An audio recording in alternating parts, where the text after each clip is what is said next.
Hello there, H+III+T. It's a boot that dang on time live from Bum headquarters. Man, can I just first say I am so sick of freaking Daniel Bryan and Shane McMahon taking the spotlight from people, bro. We get it. Daniel Bryan's over and popular. Okay, he doesn't have to show up and play his entrance music and do the freaking yes chant every time he's on camera. I mean, people talk trash about Stephanie McMahon a lot and like her like on-camera personality, but I mean, dang, at least she's not in every friggin' segment. You feel me? Even Mick Foley was like chilling in the back towards the end of Raw. I just saw SmackDown. Shout out to dang on Seth for suggesting this series. I don't know how long I'm going to be able to keep it up. I would definitely do my best, but once the NBA season starts, man, I don't know if I'm going to be able to follow wrestling like I am now, but at least for now, you see the title of the video,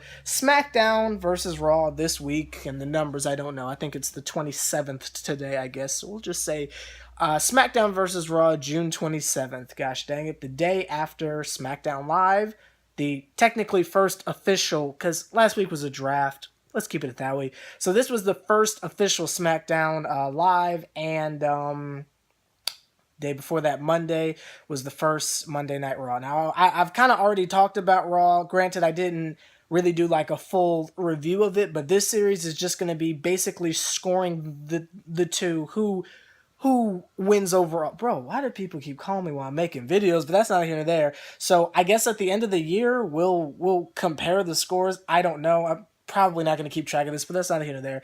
So who had the better show this week, SmackDown or Raw? I'm just going to come out and say Raw, just because the talent is obviously better on Raw. The storylines are more interesting on Raw. And again, you don't have to worry about things like, oh, are people going to care about Dean Ambrose and Dolph Ziggler in the ring together? We don't have to break the glass and hit the yes chant button and have freaking Goatman, freaking Daniel Bryan come out to inspire hype or something like that. And you kind of saw that in matches like Natalya versus, what's that chick's name?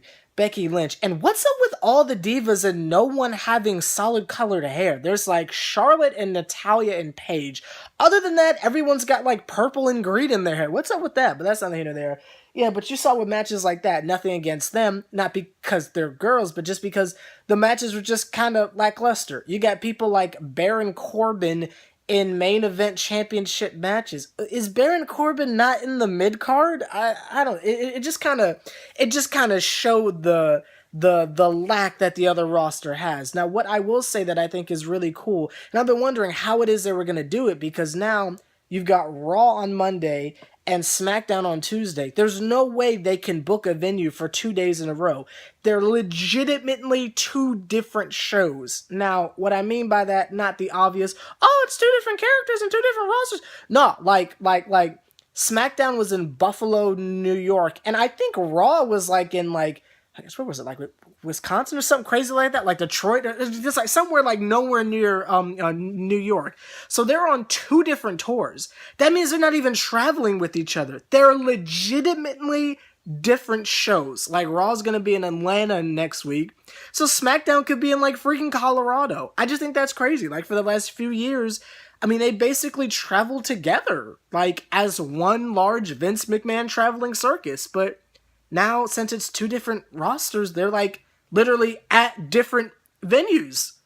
I just think that's crazy, but that's neither here nor there. But again, yeah, just stuff like that, just the simple things like that make this, I don't want to say new era because of the words of King Ross from What Culture. I mean, the new era started after WrestleMania, so with we'll just call it the brand split hype. It's simple things like that makes things extremely entertaining. The only thing I will just kind of say I'm a little bit disappointed on is why the jive is the SmackDown fist not back. Since they're two different shows with two different traveling schedules, you're telling me you can't pack the SmackDown fist in there? We gotta have the same freaking set for two different shows at two different places? Two different venues? I don't know. But that's neither here nor there. It was a good week overall in wrestling, but I got to give it over to Raw, especially when you look at the pushes. We've got main event for Raw at SummerSlam, Finn Balor and Seth Rollins. Then you've got Dean Ambrose and Dolph Ziggler. I mean, I'm happy Dolph won. That's a big push. They're giving people what they want, which is new for WWE. But just by comparison, Finn Balor, Dolph Ziggler. Seth Rollins, Dean Ambrose. Which match are you more hyped for? I've heard some people throw out Dream Match too. So which one are you more hyped for? But that's not here nor there. Which one did you like more? Did you like SmackDown more or did you like Raw? Personally, I like Raw more. I'll continue to watch both because I am actually pretty interested, and AJ Styles is on SmackDown, so I can't not watch. But that's not here nor there. Like, comment, subscribe, H+III+T. Let me know your thoughts down below. Which one did you like more? SmackDown versus Raw. Yeah.